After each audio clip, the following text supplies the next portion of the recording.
Good morning, everybody, and welcome to the TPN Credit Bureau YouTube channel.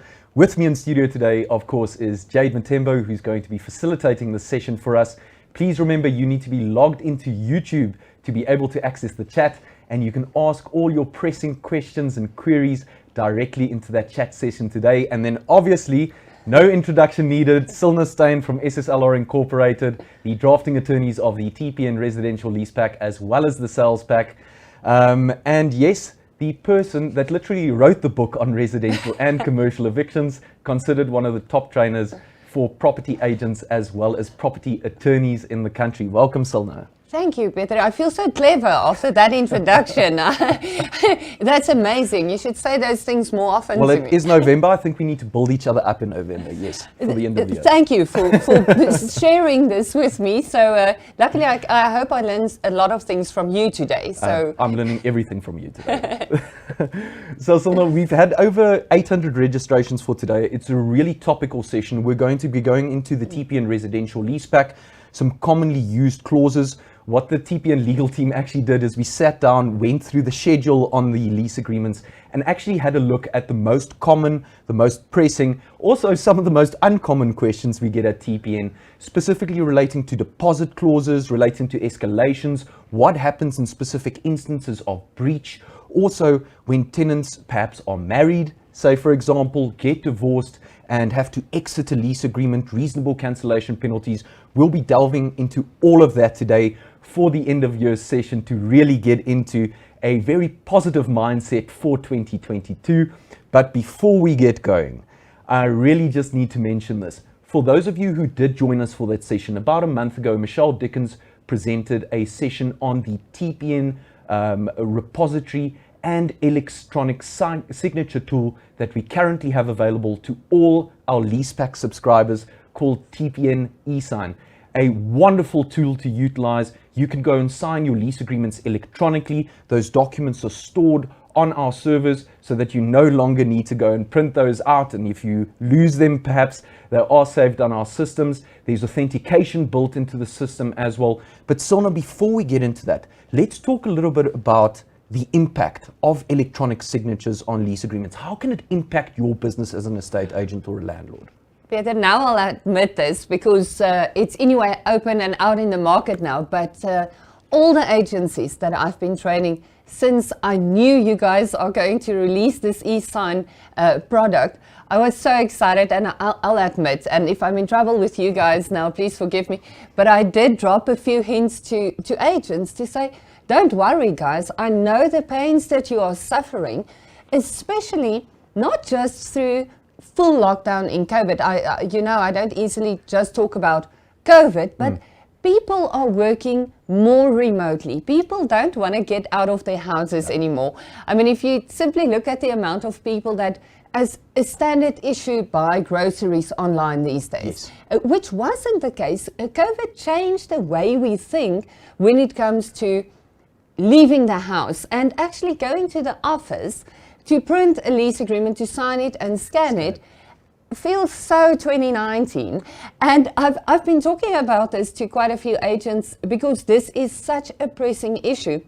The problem is you have your landlord that in the meantime decided, you know what, I might as well move to the Maldives. I can work from there. But how do you get them to sign a lease agreement?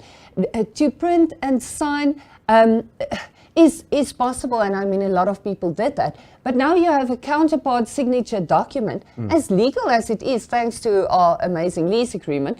It's an absolute pain. And if you have a landlord or a tenant that's still very traditional and they want to see signatures on the same document, sometimes it's pretty close to impossible to get to the point of signature. So I am so excited about this. I think the impact that this will have, not just on the agent's business, but on the landlord's business, the ability to have all your documentation in one place. Because here I'll share a story of the typical situation when we have to do an eviction in SSLR. We ask the landlord, please just send us the lease agreement, because obviously if you approach a court and your application is based on a written contract, you have to provide the written contract to court. And so you tell the landlord, Mr. Landlord, please send me the lease agreement. He only has the version that he signed. How do we prove in court that the tenant also signed the lease and that this is in fact the document that we're basing our application on? And we've had issues with this, Peter, like to the point where we have to go to trial, which takes about a year longer, to need oral evidence just to try and prove that this was in fact the document that this eviction is based on. And I'm so excited and so grateful. And that was such a long thing, but I think it has such a massive impact, not just on a rental agent, but on a landlord. And seriously, guys, the eviction attorneys, think about us as well. It makes our lives so much easier if all your documentation, your renewal addendums, everything mandates is in one spot. Really, my life is better. So thank you. I was selfish, but if it makes my life better, imagine what it does for the agent and landlord. For the impact that it has. Exactly. The two main things that I actually picked up on, the protracted time periods that you're waiting for parties to actually send the documentation through to you is number one. Secondly, agents signing lease agreements on behalf of landlords who perhaps don't have a power of attorney in place. In this way, with using the eSign tool, this document can be sent overseas, it can be sent in South Africa, so you obviously spending less time with the regulatory processes, the formalities of actually signing the document, but also you're cutting down on disputes, like you said. 100%, because I think what a lot of people do not appreciate and doesn't necessarily, might not even be aware of, is that in terms of the Rental Housing Act, so the unfair practice regulations to the Act, which makes it law as well, is a legislation as well. There's a requirement in terms of the unfair practice regulations that a landlord signs the lease and return it to the tenant within 21 calendar days. Now, a lot of people don't know this, and theoretically that is contravention of the unfair practice regulations, but even worse, Peter, now again, I'm always, you know me, looking after and looking out for the rental agent. The rental agent's mandate will say you earn your commission on conclusion of the lease agreement. And if the lease agreement is in writing and it's only then concluded when the last party signs, which will typically be the landlord. I've recently, in this week, where are we? It's Wednesday, it was this week. In this week, I had an agent that lost her commission because the landlord refused to sign the lease. They didn't have the mandate in writing, which is also, I mean, now we can sign mandates electronically, which makes it much quicker and easier for a landlord to sign. But the problem was she couldn't prove that the landlord, A, mandated her, and B, the lease agreement was never signed. And the landlord turned around and said, you know what, I don't want to rent my property to this person. And actually she did everything correct, except now for the actual legalities of signing a mandate agreement and recording things. And she did all the marketing and the placement of the tenant. And because the landlord didn't sign in time, she is not going to earn commission. And unfortunately, the amount of commission that we're fighting about when it comes to just procurement commission does not justify litigation. And I think I'm known in the market for the attorney that avoids court like the plague. And I think it's so important to be aware of this. If you can tell your landlord, listen, Mr. Landlord, there's a time limit in terms of legislation for you to conclude this lease agreement, sign the agreement, return it to the tenant. If you put something in his hand, here you go. E-signature, easy peasy. You can just log into the system, sign, and bam, your problem is solved. Your commission is earned. The fights between the landlords disappear. And I think it just, it's so crucial for agents to ensure, for the entire industry, to get documents signed on one document is much easier and stored in one convenient place. Most certainly. Jade's going to put up that link to the previous video that we have done on this channel right now in the chat.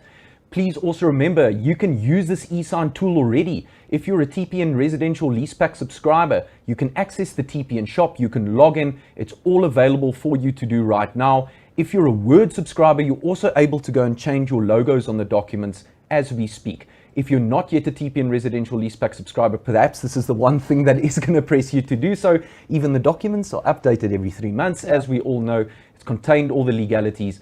But at the end of the day, you can go purchase that pack for 920 Rand directly from the TPN shop, which they will also put up a link to the shop during the session today.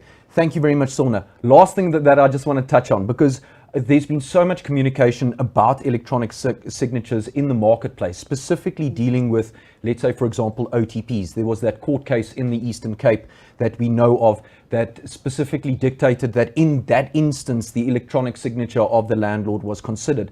But the majority of instances, when you're doing sales documents, when you're doing OTPs, it's not allowed. But with residential lease agreements, with commercial lease agreements, which will go live on the 8th of December, this is allowable. 100%. And I think something very important to be aware of is a sales agreement. The reason why it can't be signed digitally or by electronic signature is because we have legislation limiting that. That's it. Same with a will. I mean, with a will, it's not even just signature by both parties. There are case law, like Kid versus the Master. I'm actually impressed that I recall that case. And I don't even do law of succession, where they say you can't sign like just initial each page more than X amount of centimeters These formalities from the last. attached to it. Such amazing formalities, and we are lucky in that we don't have that with leases. Not with commercial and not with residential. The question is, if the Rental Housing Amendment Act that was already published in 2015, so 6 years later, still not promulgated, if it gets promulgated, and that act now requires us to have lease agreements in writing, which it does if it will be promulgated in its current form. You know, I hate talking about legislation that's not yet effective, but I know that's a question from our viewers, yes, and I'm preempting that one.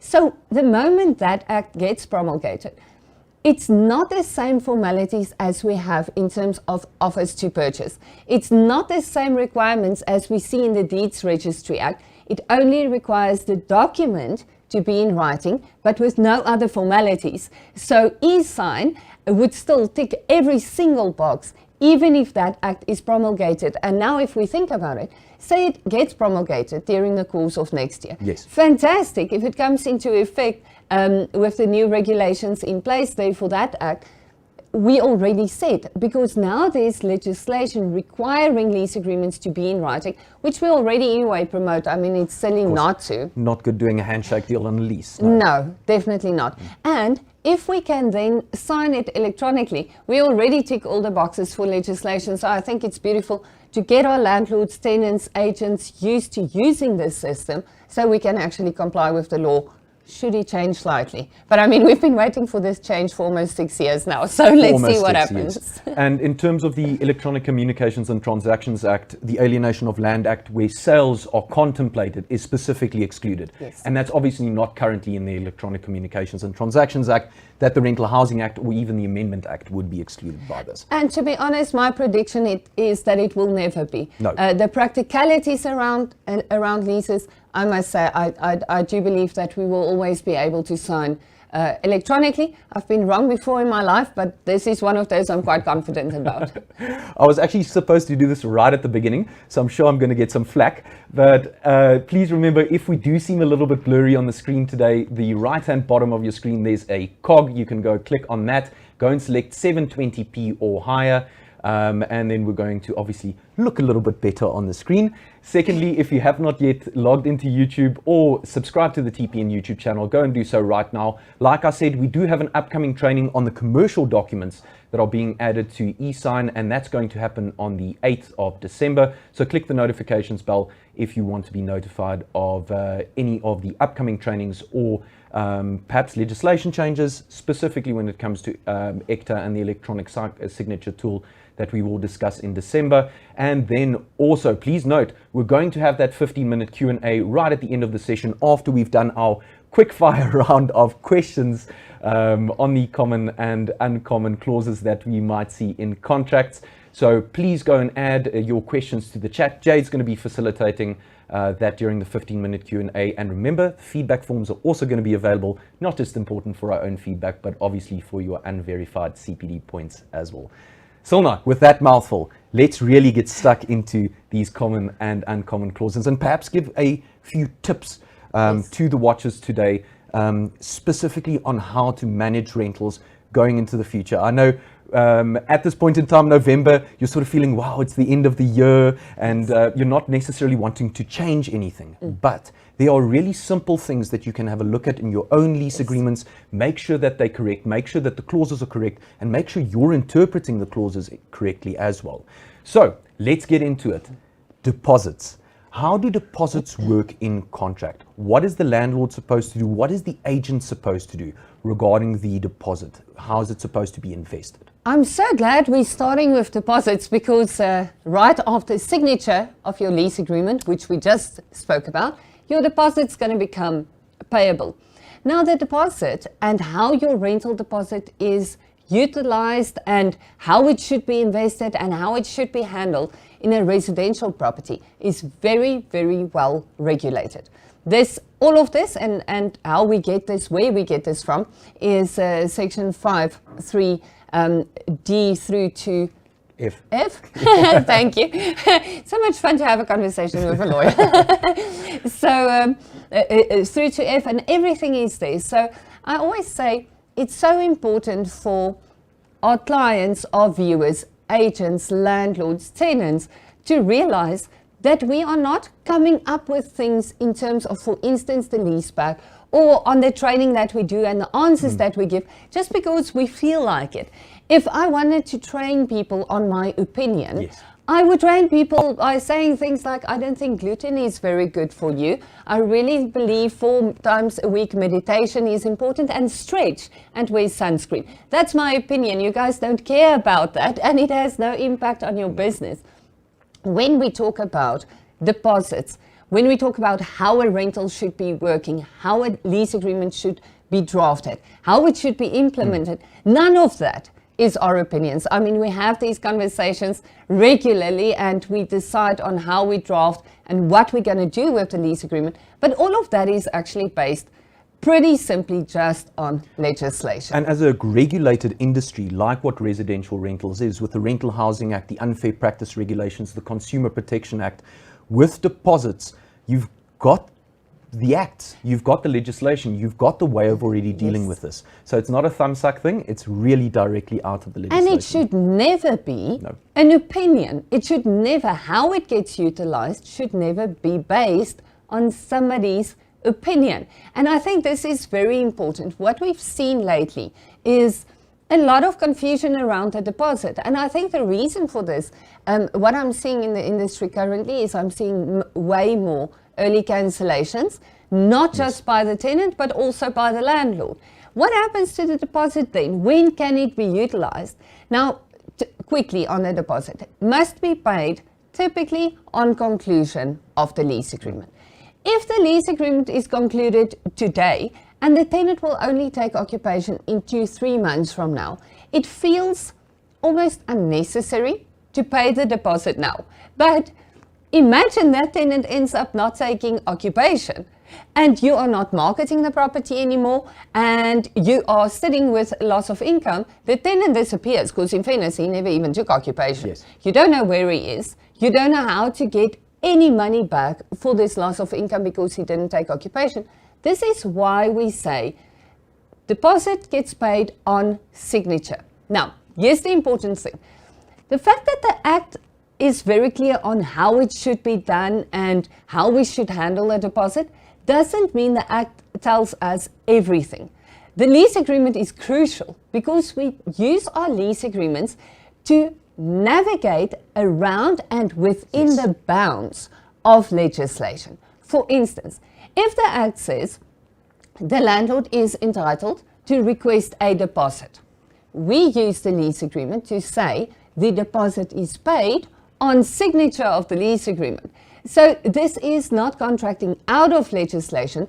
This is like doing a little dance with legislation within legal and definitely no gray area bounds. Black and white, very clear rules, but we decide how the parties contract with the legislation in mind. So payment of the deposit should be on signature.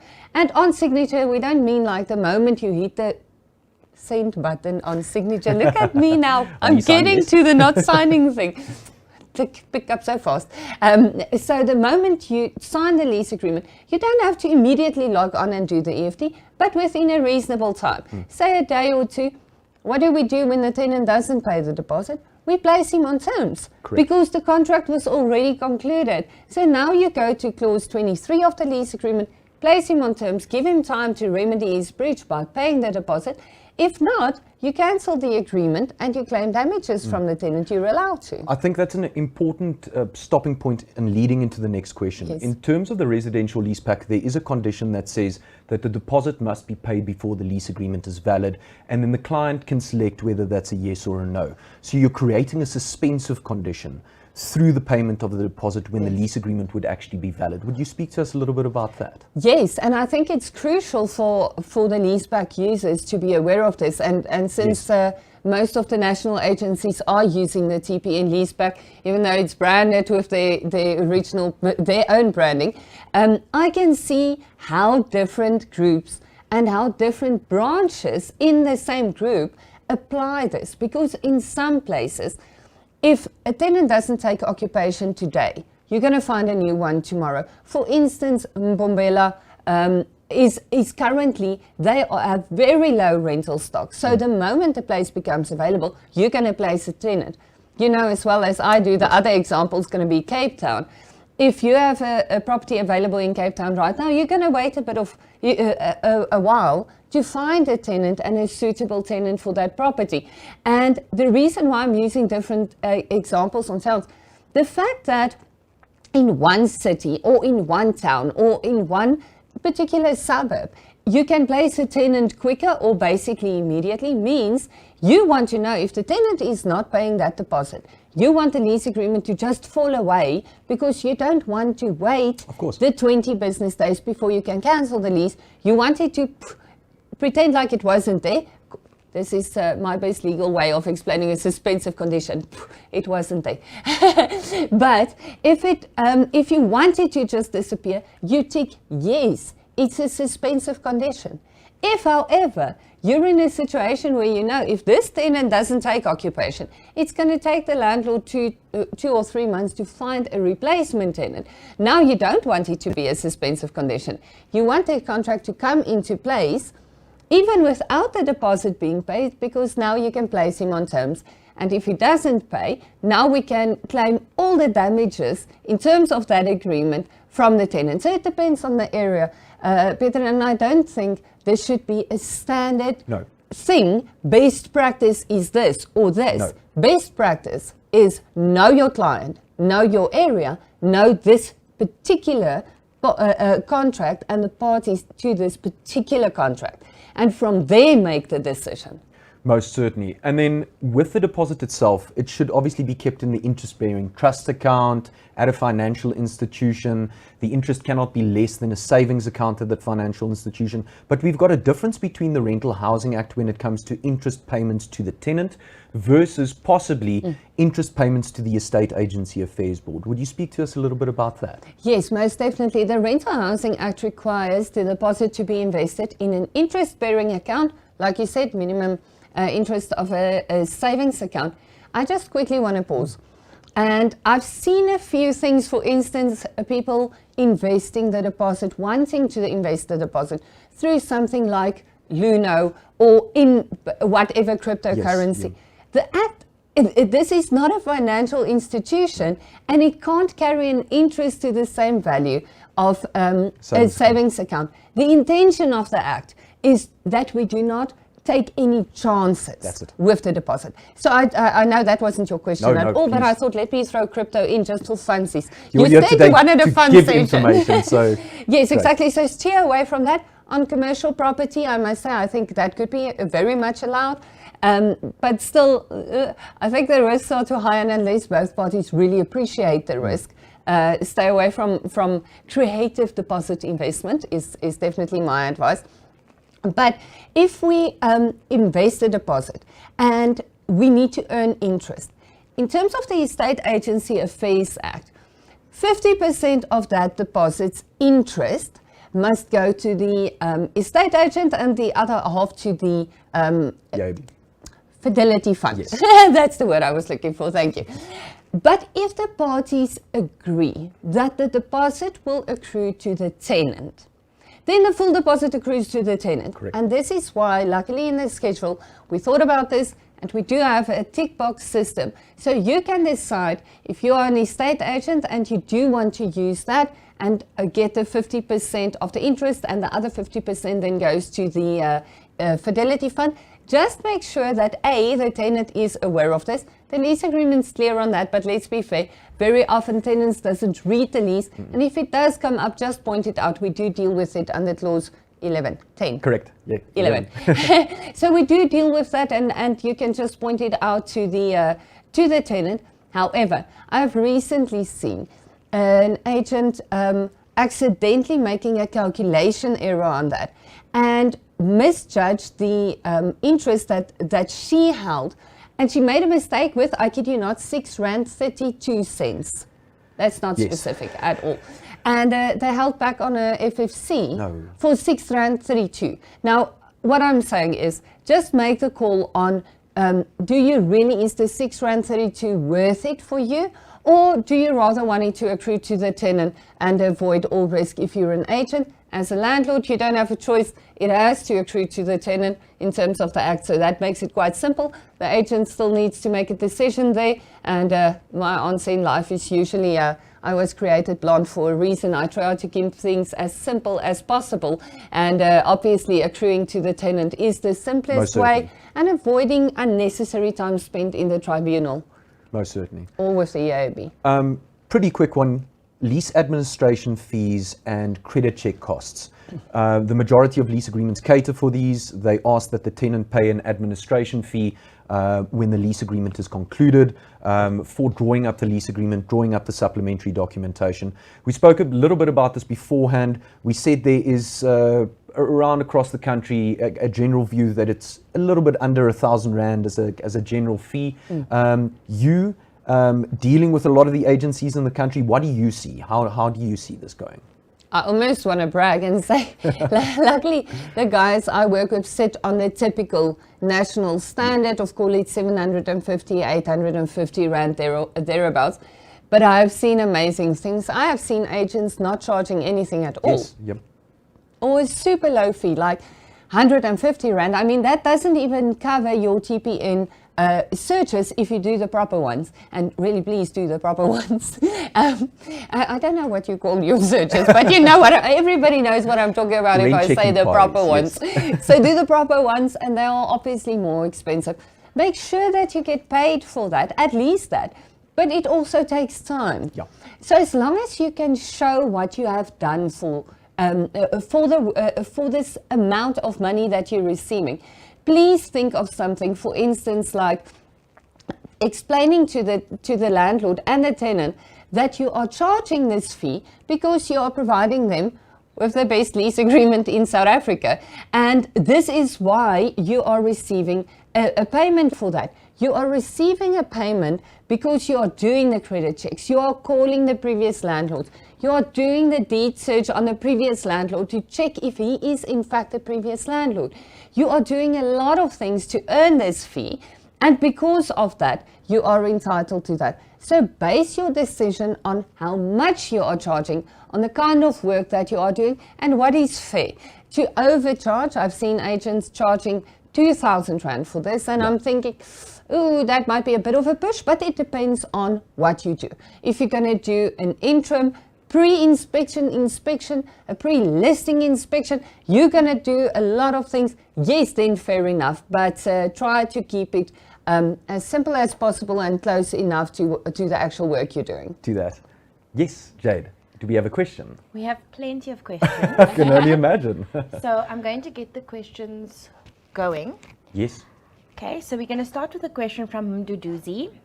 He says he has a situation where the rental deposit was paid by one party, who was the boyfriend, but the lease was not drawn for him. The relationship then ended and he demanded his deposit. How do we resolve such a situation? Interesting one, Selena. Do you want to handle that one for us today? Just reframing for me. I just want to understand exactly. So, okay. The one party signed the lease agreement. Yes. So the one partner signed the lease agreement, but the other partner was not on the lease, but they paid the deposit. That's what I. When things went south in the relationship, the person who paid the deposit then demanded it back. What do you do in a situation like that? Oh goodness. Okay, I'll take it, but it's a scary answer. I will answer Unfortunately, with you, don't worry. the problem is the only party that was liable to pay the deposit was the tenant, and if the partner was nice enough to pay it on their behalf, unfortunately, the only party that can receive the deposit back is the tenant. And Yes. the person that paid the deposit on his behalf can sue him directly, but that's the best you can do. What I usually recommend, and this is especially for situations like that, like this, if you are in a relationship, be it a romantic relationship or a friendship relationship, guys, please, high walls makes for good neighbors. Proper written contracts makes Most for good certainly. relationships. Just write it down somewhere and both parties sign it and say, I am paying this on your behalf, but should things go south, you will refund me. And if there's a breakup, at least you have something to fall back on. I'm really sorry that this is the answer, but it's a sad answer, and I think it's a good question. It's so important. In the schedule as well, we do make mention of a nominated bank account that the deposit has been paid from, or the deposit must perhaps be returned to. Yes. So you can utilize that clause as well to include the financial details of the party who actually paid the deposit, write it into the special conditions, but make sure it's documented, because Yes. otherwise you are sitting with the issue whether one person is considered the tenant, the other one might be considered the occupant, Yes. but the tenant's got the rights in terms of the lease agreement. And you make a very valid point, because imagine this situation was on the back of an agent doing this, or the landlord. Now you're sort of in the middle between this breakup fight. Yes. You can fall back exactly like you said and say, I'm just refunding it to this bank account that you chose, and you can step away from the drama. Thank you. Jade, next. Okay. Is it a question from Ishmael? Is it possible to do lease agreements for single room rentals? Most Yes, definitely. most certainly. Yep. Most certainly. As part and parcel to the current lease pack, we do have the student lease that could be utilized in instances like this. I know it's not specifically for a student. There's purely a preamble into the student lease agreement that speaks to it being a student lease. What I would suggest is please send us an email just to legal@tpn.co.za. We can show you exactly how that lease can be amended just for the single room rentals. Okay. Question from Audrey Pretorius. Are you allowed to retain arrear rent from the deposit when the tenant moves out? I love this question. Please, go right There's ahead. this weird belief that you can't use the deposit for payment of arrear rental. Now, the Act says that you can utilize the deposit at the end of the lease. In terms of our lease agreement, we specifically say at the expiration of the lease. So that caters for anything, an absconsion, a cancellation, a termination, we cover for any situation. But you can only use the deposit then. A quick side note, just to not cause confusion, is last year during COVID, we obviously drafted the deposit utilization clause. This was in an absolute extreme situation where the parties realized, well, either the landlord can't pay his bond, the tenant clearly can't pay because he works in an industry, wow, that was a tongue twister, in an industry where he's not going to get an income during lockdown, and the parties agree that the landlord no longer wants a deposit. And instead of returning the deposit just straight to the tenant, he kept that for rent. This is not a standard rule. That was a lockdown drama plan. Remember, we all did weird things then. We even started baking banana bread. Okay, so that's not the standard rule. The standard rule in the Act is you only utilize the deposit at the end of the lease, but you can use it for any damage to the property or any damages suffered by the landlord in terms of the lease agreement. So your rental or your utilities that was unpaid, you can definitely deduct that from the deposit before you refund it to the tenant at the end of the lease. I will never recommend that in normal life, during the subsistence of the lease, that you allow the tenant to use the deposit as rent, and we make it clear in terms of the lease. We make it very clear. I think the whole conversation goes around when you utilize the deposit for the rental during the lease period, then the tenant is no longer owing rental. because Yes. you've appropriated the deposit towards the rental payments. Then the tenant might owe a deposit or a Yes. top-up of the deposit, which you don't want, because sending letters of demand, as we know, is a simple system, but doing so for an unpaid deposit makes it incredibly complex. And even more importantly, we can only utilize the landlord's hypothec in the form of a rent interdict Yes. summons or a Section 32 application for rent, not for utilities, not for deposit, Unpaid not for deposit. anything else. So we don't want to use the only money we potentially have for something that we then lose one of our strongest remedies. Okay, I have a few more questions, and Please then the go right rest I ahead. will leave for the Q&A. Question from Donovan. Do you feel an admin fee of 1,950 Rand is fair? I'll go back to my original We answer. said right in the beginning, we're not doing opinions, but go. Well, that's why I'm still not doing an for opinion. it. In your opinion, Donovan, if you feel that the work that you are doing and the type of vetting, the type of things that you are doing does justify that amount, fab, go straight ahead. If you feel, ooh, I might be pushing it a little, maybe you might be pushing it a little. Yes. That wasn't my opinion, was we it? can go very legal and go, there's no regulation that says specifically what you're allowed to charge. Yes. That's a good I like answer. Question from Delian. May a landlord also ask for an administration fee? Yes, most certainly.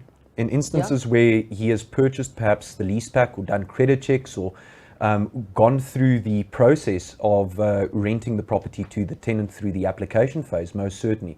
Like we said, there is no regulation that does not allow for the landlord to charge his own lease administration fee in instances where the tenant is renting the property directly from him. And in fairness, I mean, the agent is doing this on behalf and under the mandate Most of the certainly. landlord. So effectively, it is the landlord, but he just subcontracted it to the agent. That's a nice way of doing that, yes. Okay, question from Sharon de Villiers. Can one use from the deposit for late, can you deduct from the deposit for late payment fees that a tenant did not pay? Is this covered in the TPN lease? So, Silna, can I ask the question two ways rather? Yes. Late payment fees, interest on late payments, how does that work in the current South African context with relation to the Rental Housing Act and unfair practice regulations? I love how you framed it. You set me up perfectly to lead to an answer. The unfair practice regulations are super clear on this. Yes. You are not allowed to charge anything other than interest, and I'll jump back to the interest just now, other than interest, even if it takes on a form of an administrative charge or any other creative way. That's basically how the regulations say. No creative penalties other than interest are allowed in terms of a rental. It's an unfair practice and will land you in a heap of problems. And the only thing we're allowed to charge is interest, and currently in terms of the Interest Act, that interest is 2% per month to a maximum of 24% per annum.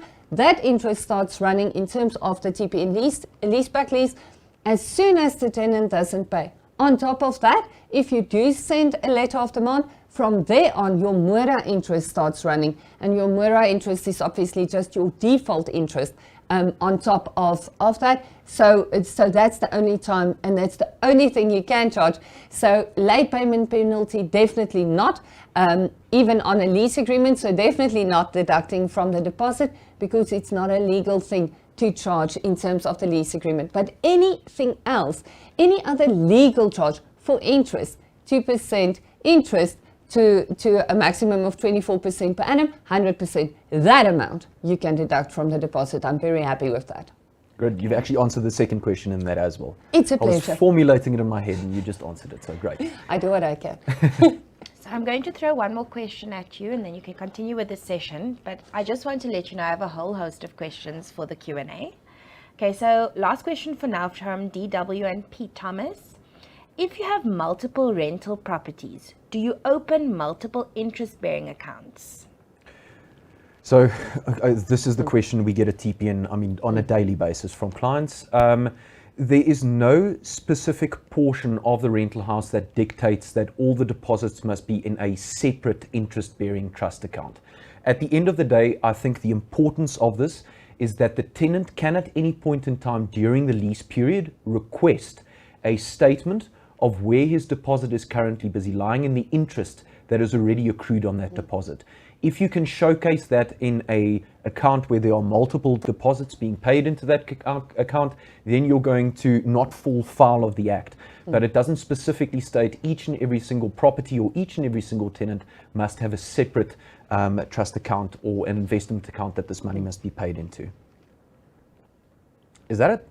No more questions at all. Like, I'm joking. Okay, we'll deal with those For during now. the 15-minute Q&A. I was so sad. I was having so much No, fun. the questions are actually way more fun from them. I'm Me not answering saying your them. questions aren't as entertaining as our viewers, but I'll make it super boring. Okay, no, I'm joking. You Super were exciting. already there, Okay. thanks. Oh, I apologize. So one of my pet peeves, key return dates and times. oh yes. We get queries on a daily basis of tenants coming back to us saying that they can lease the property until 12 o'clock on the last day of the lease agreement. I know there's a space to include a key return date and time in our contracts. How does that affect when the actual occurrence of the outgoing inspection must perhaps occur, or when the key must be returned? It's so important. I recently, so I have quite a few WhatsApp groups for the national agencies, because I hate an email and a computer and I love a voice note.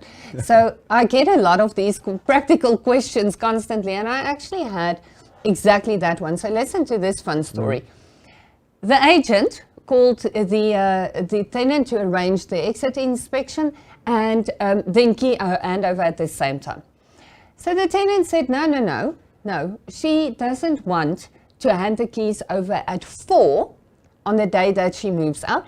They didn't have an agreement on what time. She will be there until 12. So the agent asked me, Silna, if curfew starts at 12, how am I now teleporting back from this place to collect the keys to, it's just silly. It's silly, and unfortunately, if you don't have something specific where you agree on this day and at this time, we will do the inspection, we will do the key handover, life is easy, it could run into something as silly as that. And honestly, to start sending lawyers letters about a key is so unnecessary and so silly and so costly for nothing if you have it agreed in your lease agreement. Remember, at the time of conclusion of the lease agreement, everybody is still super kumbaya and they are so excited, and the landlord and tenant loves each other. The property is amazing, life is beautiful. It's only when the tenant starts getting unhappy to vacate, that maybe didn't want to allow too many tenants, prospective tenants, to view the premises. Now there's a bit of animosity, and now the tenant says you can come and fetch the keys at 12. Good luck with staying within curfew. When it comes to something like that, it's silly. The easiest way of dealing with that is to agree to a key handover time. Yes. At conclusion of the agreement, while all the parties are still happy, and then when there's a problem, you refer back to that clause and you simply say, sorry tenant, remember when you still loved me, you said I can fetch the keys at 4 at a reasonable time, so that's what we're going to do. Early cancellation, tenant exit clauses in lease agreements. You're getting questions about it on a daily basis, reasonable cancellation penalties, section 14 of the CPA. Let's talk a little bit about tenant exit clauses.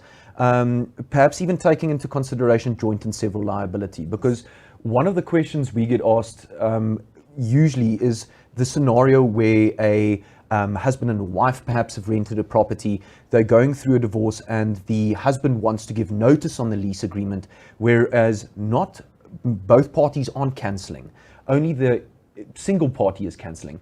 Speak to us a little bit about early cancellation clauses in lease agreements. What can tenants do? What can landlords do in the instances to hold the tenants liable? Yeah, so this is a very important thing. And I still smile a little when people say, we don't have a lot of case law on this, guys. The CPA has been around for more than 10 years now. It was his birthday this year, on the 1st of April. And so very, very simply, the Act says a tenant, well, a consumer, may cancel a fixed term consumer agreement, so a lease agreement, mid-term by providing the supplier, the landlord, with 20 business days notice of the cancellation. But now the tenant will be liable for an early cancellation penalty. I actually have, I did a training session this year for agents specifically on this, and use the case study that we did in SSLR, and we've done so many of them. I just used the easiest one, where in terms of clause 21 and item 1.29 of the TPN lease agreement, the parties agreed that the minimum cancellation penalty will be 1 month, maximum 2 months. This tenant fell in arrears, and at the time of us issuing summons, the arrears was already 68,000 rand, rent 20,000 a month. So we issued summons for 40,000 rand, so 2 months early cancellation penalty on top of the arrear rental. So not as separately, like it was two separate pre-A and part A and part B of the summons. And the court was super happy. That matter was actually defended. They didn't file a plea, so we filed a notice of par, and we got default judgment on the full amount, the full arrears, and the full highest cancellation penalty. Now, why does this happen? Because we have a lease agreement where the parties agree to something. If you don't have that in your lease agreement and you have a tenant that cancels early, you can prove the damages. You can prove that you've mitigated your damages, you started marketing the property, but you couldn't find a tenant for 2 months. Okay, cool, we can prove that, but how do we prove that? Now we have to go to court. And maybe 2 years later, you get that judgment. In the case I just referred to, it was a relatively quick thing.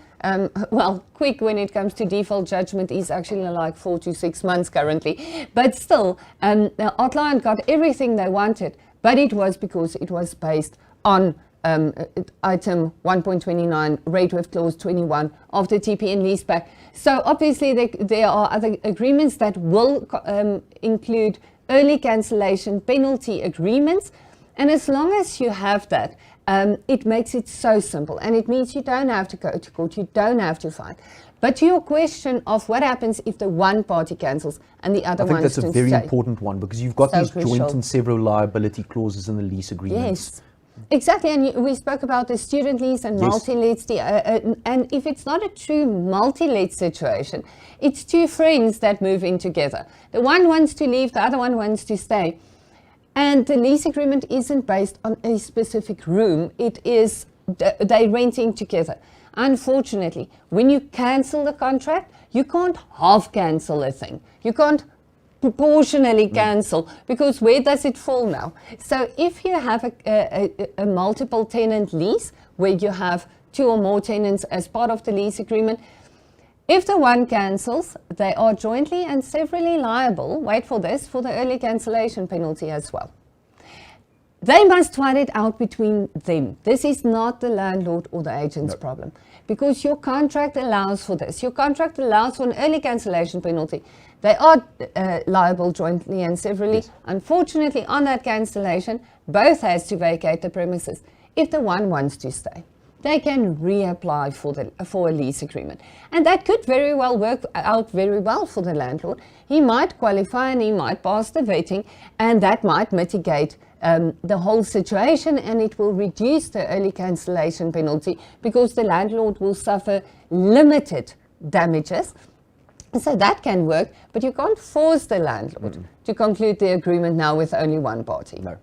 On that great answer, Jade, I think we're going to jump directly into Q&A. Please note the feedback forms will also be available in that chat. It's going to be posted right now. Please go and complete those for us. But let's head into questions that I didn't prepare and we didn't prepare for. So, interesting. Okay, we have a whole host of questions to get through. If we don't get to any of your questions today, please do email helpdesk or legal@tpn, and we will assist you on those platforms. Question from Helene. After the lease is signed with eSign, does it send back to both the tenant and the landlord again? Okay, so how that works through the formality of the system, you're obviously going to log into your TPN shop. You're going to go and click on the eSign button. You can select which of the parties the lease agreement needs to be sent to. It will be sent through to those parties. They will receive an OTP on their cell phone. They can access that on the eSign system. You'll be able to see whether the person has received the actual lease agreement and whether that lease agreement has been signed, but all is going to be displayed on that eSign platform for you. That's so cool. You guys is. at TPN Simple are and you're easy. so clever. Well, I don't know Freddie how they do Coppola this. spent 18 months in developing the system, and it really just makes everything so much simpler. It's impressive. Okay, so I have 2 questions regarding small claims court. First one is from Mish Forbes. What role can small claims court play in the process? Second question is from Charmaine is, can a CC or a company take a tenant to the small claims court? So on the litigation questions, I'm going to go straight to you on small claims court. In small claims court litigation, definitely small claims court and the rental housing tribunal plays a massive role in rentals. On a relatively low claim or a claim where you feel like your risks of actually getting the money out of the judgment, so executing on the judgment, I always send clients to small claims court or tribunal. I don't like clients spending money in a situation where I think the chances of actually getting money back for them and only the attorney gets money. I don't like matters like that. So definitely plays a massive role. You can execute both those orders from the tribunal or small claims court through the magistrates court. So it carries the same weight as a judgment from the magistrates court. The parties, I know the monetary limitation, jurisdictional limitation is 20,000 currently in the small claims court. But whether it comes to parties, I can't imagine that it would be limited to only natural. But I can comfortably see that you would be entitled to represent a juristic entity, but I am massively under correction, and I can clearly see Peter is as well. I'm so sorry, but I don't do small claim court anything. But what I can do, Jade, I'll check for you, and if you pop them a mail at the help desk, I will definitely send an actual answer. So I'm sorry I didn't know the small claims court jurisdictional limitations there. It is 20,000. It is 20,000. I'm just busy thinking with the juristic entities, whether Yeah. they're capable. We'll need to have a look at that. Yeah. Okay, I have a question from Tony. So he says, I have for many years, long before COVID times, been using electronic signatures on all of my leases. It's simply done by using a PDF editor to insert a scanned signature. This is indistinguishable from printing, sign, or chat. Is it as legal as the new eSign system? So how I can try to explain this in a really simple format. I don't want to go into the Electronic Communications and Transactions Act. It's going to take me 7 minutes to go through this. You need a specific methodology whereby the parties can be authenticated if you're using electronic signature. Now, it's possible to do that through PDF, yes, but through the TPN system, there's dual factor authentication so that you know the actual person who has received the lease agreement, who's supposed to receive it, has actually signed it through that cell phone number checking. So yes, possibly. I don't want to give a definitive answer on this, but there are certain limitations when it comes to electronic signatures in terms of the Electronic Communications and Transactions Act. Okay. Next question from Lynette. When a tenant hasn't paid rent for 6 months and the lease expires, can you offset the deposit against the rent and levies owing, especially if you had to have them evicted? Yes. Yep, most certainly. 100%. Yep. That's the expiration of a lease agreement, and most definitely you can utilize the deposit then. If the lease agreement says that you can utilize the deposit for instance, legal costs to enforce the provisions of the lease agreement, you can even use that deposit to pay for the eviction. I did not get a kick out of that. You didn't have a smile on your face. Okay. Next question from Jackie. When a tenant has signed a month-to-month lease and has also signed an OTP but has not qualified for a bond, the owner is now insisting that the tenant moves out. 1 month notice was given and the owner wants to hold the agent responsible. That's an interesting one, that the owner wants to hold the agent responsible. The agent, it seems like, has done everything in their power in terms of the lease agreement to actually get the tenant out, to properly terminate that lease agreement on the calendar month's notice. So no, it would not be a possibility of the landlord unless the agent was grossly negligent, which in this case, as it's been explained, most certainly not. But then the owner will have to contact Silna to perhaps proceed with the eviction for them on that tenant. Okay. Question from Mari. If the deposit is payable for the lease to be valid, how long should one wait before renting to a new tenant?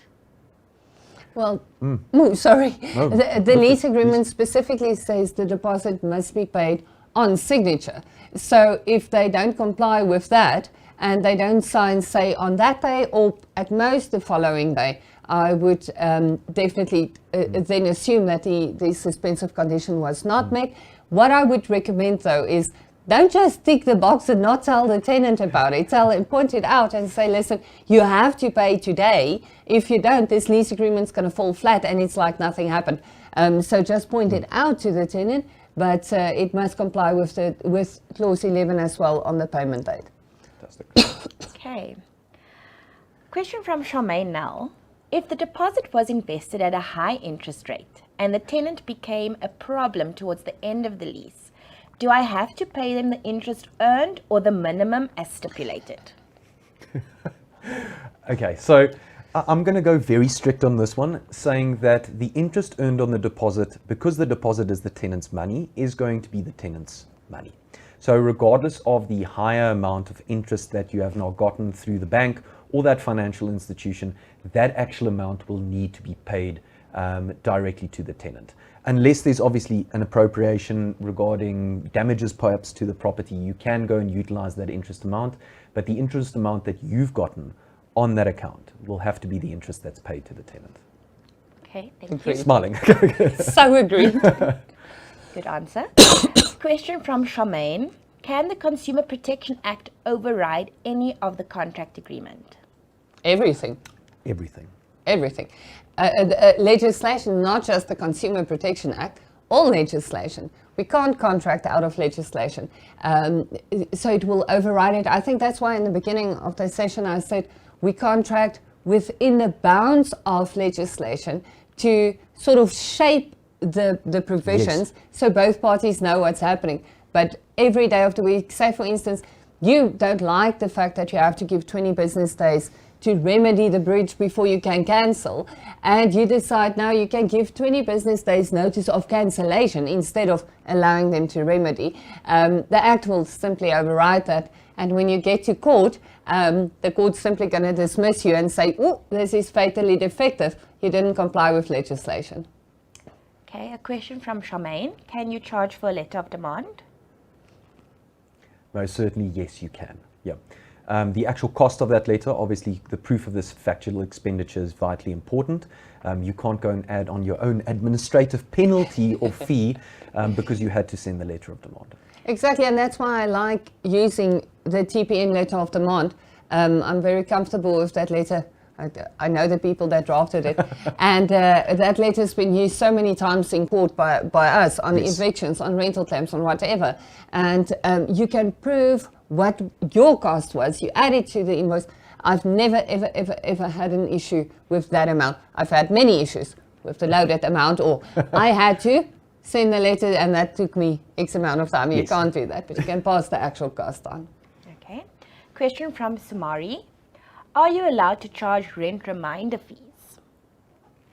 I love the way that these have been structured in the way to sort of get past the administrative penalty that we talked about in the unfair practice regulations. My answer is going to be definitively no. If it seems like it's incorrect, it's probably incorrect when it comes to late cancellation. Exactly. I mean, the regulations are certainly on saying any other form, administrative, any other form other than interest is a bit of rental shenanigans. So we have quite a few questions about charges. Who gets the interest for late payments, the landlord or the tenant? This is a question from Sue. I think she was probably mentioning the landlord or the estate agent for the late payment, but we're going to take it as landlord and estate agent on that one. Yes. Because the lease agreement is signed between the landlord and the tenant. Remember that a lease contract is only between two parties, landlord and tenant. The landlord would be entitled to that late payment interest in terms of the contract. And the only time an agent would be entitled to that is if the mandate agreement specifically says, I, the agent, will charge you, the landlord, this amount every time I have to send a letter of demand. I don't know if your landlord's going to love you for that, so I might not say that's best practice, but that's the only time that the agent would be entitled to that, if the mandate clearly stipulates that. Perfect. Okay, question from Amanda. If someone pays their rent in cash, who pays the bank charges? Go for it. in terms of the TPN leaseback lease, any charges that goes with the payment of the rent is payable by the tenant, and if the landlord is paying it, it has to be repaid to the landlord by the tenant. So the tenant, be that a cash payment fee, a forex fee, whatever, that is going to be paid by the tenant. That is actually, in fact, in terms of clause 10.3.3 of the TPN leaseback lease. Jade, I think we have time for one more question, and then unfortunately we're going to have to end off the session. I see we've already almost run over an hour. Perhaps we just need to have follow-up sessions on these legal questions. Maybe. Yes. Okay. A question from Rihanna Ayandoma. Must the tenant be present for an exit inspection? It's a great question. For both incoming and outgoing inspections, yes, in terms of the Rental Housing Act, it must be done jointly. It's possible that obviously the tenant is not going to be present because he's absconded from the property, and in instances like that, as soon as you realize that the tenant has absconded, you're supposed to perform the inspection even if he's not present. But in normal circumstances, jointly, both parties. Exactly, and if you, the Act specifically says if you arranged as the landlord or the agent on behalf of the landlord, obviously, if you've arranged an inspection time with the tenant and the landlord jointly, and the tenant doesn't arrive, you continue with the inspection exactly as you just said, and you just provide the tenant with the report and obviously then receipts of any repairs that was done for the amounts that was deducted then from the deposit. Silna, Jade, I'd just like to thank you very much for the session. Silna, thank you very much for your very concise, brilliant answers today. I'm sure we're going to run a follow-up on the session. Thank you very much for joining us. If you have not yet, please subscribe to the channel. Make sure that you are logged in for the 8th of December for that commercial training. Fantastic to be able to present to you today. Thank you once again, Silna. Have a fantastic day.